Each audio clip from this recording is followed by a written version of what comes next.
Hello and welcome to my best settings guide for Throne and Liberty. The early access released yesterday, so I figured it'd be a good time to show what settings I'm using. So starting off with our gameplay settings in Control, I have this set to classic mode. Generally, I find that to be better. So I would personally use classic mode, but if action mode feels better to you, feel free to use that as well. Honestly, whatever feels best. So for move, I have a left click to move checked, auto move to interaction target checked as well, and then prevent falling. You don't want this checked because sometimes you may want to fall, so that's just basically taking away agency from the player. Moving down to here, you don't want to queue skills. You should just use them when you know that you're able to use them. This is sort of low skill Andy type stuff, so don't use queue skills. Then auto move to target is selected, auto move within range to use beneficial skills. Auto use non-targeted beneficial skills on self is checked, and all of these are checked as well. I don't have the snap-on one for ground and directional skills just because you may want to use one to get out. You can check this depending on what your skills are. It just sort of depends on you. Then display lock-on controls is checked, and health level to start using amatory recovery set to 90%, and always use amatory recovery in PvP combat. Moving on to our character settings, going all the way to the top, we have large scale combat mode, auto use, then character name transparency and astral vision count increase. Then on attack, we have show all. We want to display cast bar, display wind indicator, show only debuffs applied to me, display damage floater effect, and maximize the damage floater. So moving down to the character name. So for character name display settings for hostile guild characters, you definitely want to show that. Relationships, I would put that on guild mark instead of relationship mark. Then on name and health, you definitely want those on. And then for friendly, I changed this over to guild mark as well. And then name and health is on. Miss characters I have turned off. NPCs all have turned on for now while questing, but eventually I will turn those off as well. And then show my nameplate in party list HUD. I don't have show my nameplate on just because it takes unnecessary screen space. Show my detailed health and mana info.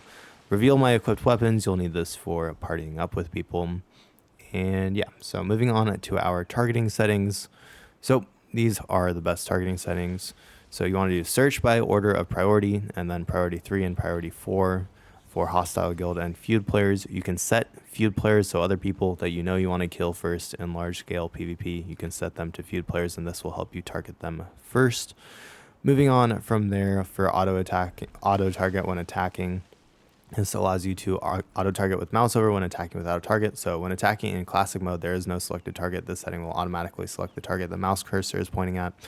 And then this one, when you attack, if you do not currently have a target, or if the current target cannot be attacked, automatically target a valid nearby target. So basically, these are just helping with targeting. You're going to want to switch this to by order of priority as well. And you're going to set to attacking monsters, hostile guild, and feud players. So moving on to our items. So equipment grade auto acquisition, conditions, auto acquired, that's all fine. And then obviously, while you're leveling up, you probably don't want to do this, but eventually you might want to put that on common, etc. Moving on to our camera settings, I set the rotate speed up to 200 so that you can rotate faster. So as you can see, just with a quick flick, we can do 180 degrees and see what's behind us. So that's good for PvP. So going back to our settings in camera, none of that is really necessary. You could have the display mouse cursor while rotating just so that you still know where the mouse cursor is once you're done rotating. That actually may be worth it. Let's see how that feels. Yeah, that's actually probably worth it because then you can think. So I would leave that on. I actually just saw that setting. So I would turn camera smoothing off. I definitely do not like it. And then use shake effects. This shake intensity was at 100%. I'd turn it down from 100 down to like 20 or 15 or 10, whatever you want. I'm actually going to go up to 20. And then this is sort of up to you. I've been messing around with it a little bit. Again, it's just sort of up to you where you want your character to be. I started at 0, and I've been testing it. I haven't come up with what I like the most yet. So again, it's sort of personal preference for whatever you want. So moving on from camera to content, you want map transparency when moving, open world transparency, all this is fine. Codex, I have scheduled this in 15-minute intervals. Again, nothing really that we need to worry about here. Yeah, that's all fine. Nothing you need to change there. Chat font size, I think 12 is actually pretty good. I feel like any smaller and it can be hard to read. You could turn it down to 10, but again, that's a little bit rough on the eye. So I like 12, which is the default setting. Timestamp display, category display, all of this is just fine. I actually did turn auto translate on just so I can tell what people are saying. I don't know how good it is. I haven't really tested it out yet, but I think it's probably worth it. So then moving on to our UI. Oh, and I changed the time to minimize chat window to 10 seconds, which is the shortest amount of time possible. Moving it to our UI, I have this down to tier 1, and then turn all of the display chat bubbles off, and then all of these to small, just so that it's taking up the least amount of screen real estate as possible. And then cursor size on 2 or 1, sort of up to you. I think the bigger cursor size is good just for, being able to see your cursor.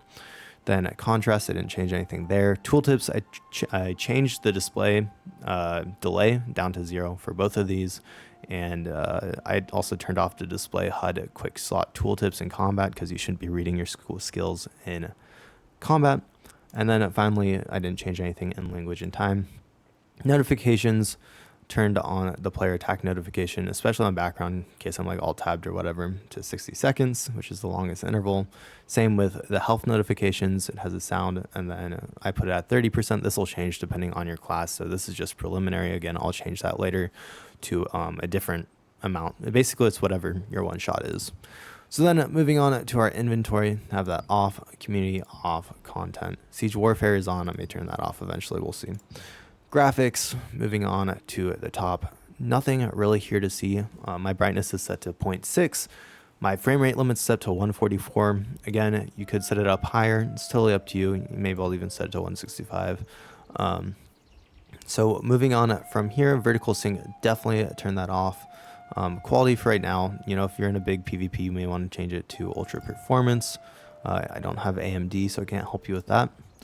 Moving on to quality, I have a decent graphics card, so everything is on Epic. However, I will show you what I think you should do if you don't have as great of a graphics card. I'll turn the anti-aliasing down to low, ambient occlusion down to low, screen space reflections down to maybe medium, view distance probably down to high, character count,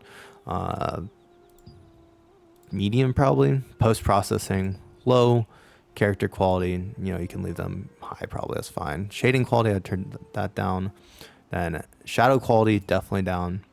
Distant shadow quality, down as well. Texture quality, I'd leave that on high so the game doesn't look too bad. Anisotropic filtering, I'm not actually sure on that one. Effect quality, you can turn that down to medium, and then vegetation quality, you could turn that down to low. And then for these as well, you can leave that at high just so that it looks okay. Character shadow quality, you could turn down to low. Lighting quality, again, low. Terrain quality, maybe medium, actually, on that.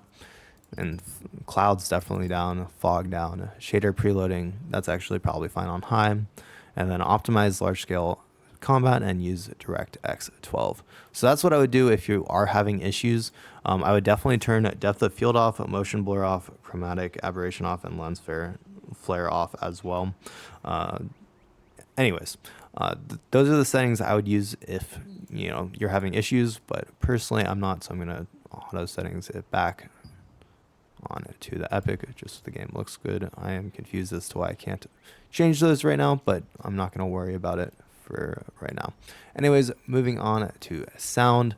I didn't actually change much here. I think it's fine. Eventually I may turn off different things like the music and stuff, but for right now, just leveling, you can leave it as is. Voice chat, miscellaneous, nothing to see there. Now, shortcuts is where this can get interesting. There's a ton of customization for whatever you want, and it's a very personal thing. Personally, I haven't even figured out exactly what I'm going to do yet, just because it just sort of depends on your class and what's easy for your fingers to reach. It depends how big your hand is. So control mode is on V. I may change that to a further away key eventually. Attack, all of this is fine. And move constantly is fine on that as well, though I may change it to a backslash instead of the forward slash. Again, I didn't really change anything in here. For right now, it's all fine. I may change these, and yeah, but don't worry too much about those. For UI, again, I think most of this is fine. If you're like a big auction house person, you can actually set it on a keybind, and there's a number of other things that you can set on keybinds just to reach quickly. So just keep in mind that when you want to pull up something and you find that you keep having to go into the menus to pull it up, you could set a hotkey for it. So that, again, personal preference, it's whatever you're using the most. And just for UI stuff, use hotkeys away that aren't close to the WASD. So for shortcuts, quick slots, I haven't actually set them yet.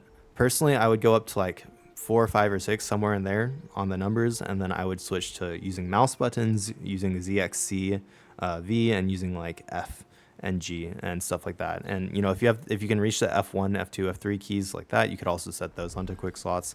Again, it's sort of up to you. Use the skills that, or put the skills that are like buffs or stuff that you're not going to use as much on at further away keys, and then the quick action combat skill should be on like 1, 2, 3, 4, or maybe your mouse buttons depending. And nothing else really to say here. Using skill on yourself is just used with Alt, but again, and then party shortcuts, it's the control. I may actually change the control. I'm not exactly sure what I do. I might change it to like shift. I don't know. I'm not a big fan of the control because it makes your pinky go really far down. So I may change those, but definitely what I might actually do is I might do like caps lock 1, 2, and 3, 4. That might work better. And then party markers, again, that's all fine.